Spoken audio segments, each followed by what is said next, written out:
Esses dias eu estava conversando com o meu ex-gestor da Catu Seguros, querido Cléo.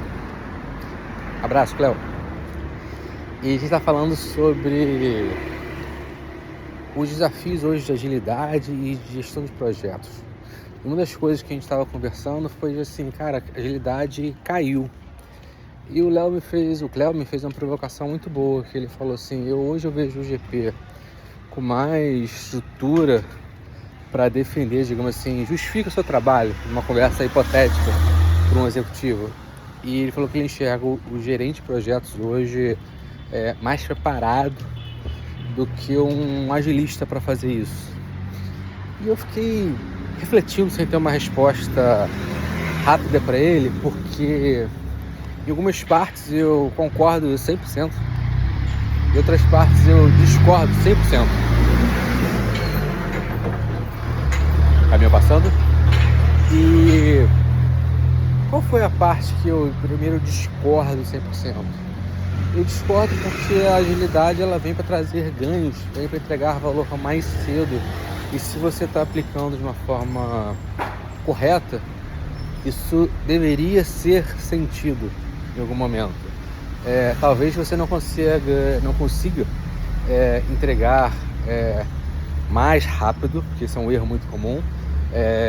E no final talvez você esteja entregando a soma do todo exatamente igual, mas você pelo menos tem que ter a percepção que você está fazendo entregas mais rápidas e frequentes e ajustando, diminuindo a incerteza do que você está entregando ao longo do processo. Então isso é uma premissa um pouco básica. Se isso não estiver acontecendo, naturalmente tem alguma ou algumas coisas que estão erradas. E o segundo ponto que eu concordei com ele, que eu discordei, que há pouco tempo atrás, não muitos anos, eu rodei tanto como gerente de projetos, no contexto mais projetizado, projeto, vamos dizer assim, um pouco mais tradicional, apesar de utilizar Kanban, mas a estrutura, o contexto, o plano de fundo, era todo de projeto, e trabalhei com squads, times ágeis, no contexto de incremento de produtos. E, naturalmente, os dois têm premissas diferentes. E quando eu estava nesse contexto de squads, definitivamente tinham pessoas que...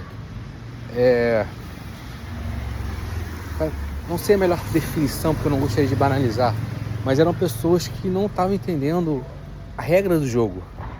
Como assim a regra do jogo? Cara, a gente tem um sistema Gira, a gente tem métrica, a gente tem um KR, a gente estava implantando o Safe, rodando o Safe. O que nós estamos mudando do ponteiro de negócio? Eu lembro até hoje, numa reunião que eu estava junto com o time de business, time de negócio, o time de produto, o time de business e o time de desenvolvimento, que eu trazia mais perto o time de negócio e falava assim, gente, o que isso aqui mudou de ponteiro de negócio? E uma das respostas, na época, o querido Eduardo falou foi, cara, isso aqui muda muito pouco. Eu não sei quanto isso aqui é sentido. Aí eu falei assim, cara, excelente. Vamos falar sobre esse pouco. Porque hoje, quando nós fazemos os OKRs, a gente fala que a gente vai ter no final do ano 10 milhões na mesa. E a gente passa isso para executiva de negócio, para GPM, a gente passa isso para frente. E quando a gente chega nos quartos, a gente está falando que a gente está mudando muito pouco, a conversa não é sobre, tipo assim, cara, vamos achar o problema. Não, mas vamos discutir o problema.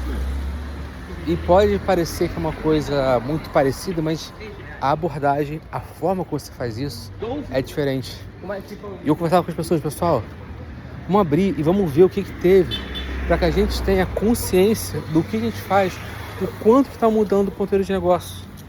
E uma das coisas que a gente começou a discutir na época foi, legal, o que a gente faz não traz resultados imediatos, mas traz resultados mais a longo prazo na carteira.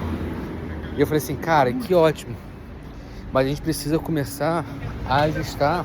Aí que ele ia botar massa mesmo.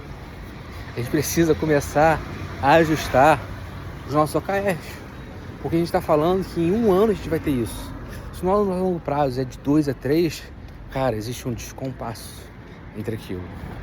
E para fechar a conversa, definitivamente hoje, eu enxergo que o agilista é só uma subdivisão de uma função do gerente de projetos. O gerente de projeto hoje ele tem que saber tocar times tradicionais, cascata, waterfall, times híbridos e times ágeis. Então eu não enxergo como uma nova transição de carreira, como boa parte das pessoas enxergam isso.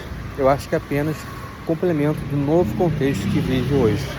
Nem todos pensam assim, eu não quero que nenhum de vocês concorde, que escrevam isso em pedra, mas é as minhas opiniões hoje de julho de 2024. Forte abraço e até a próxima!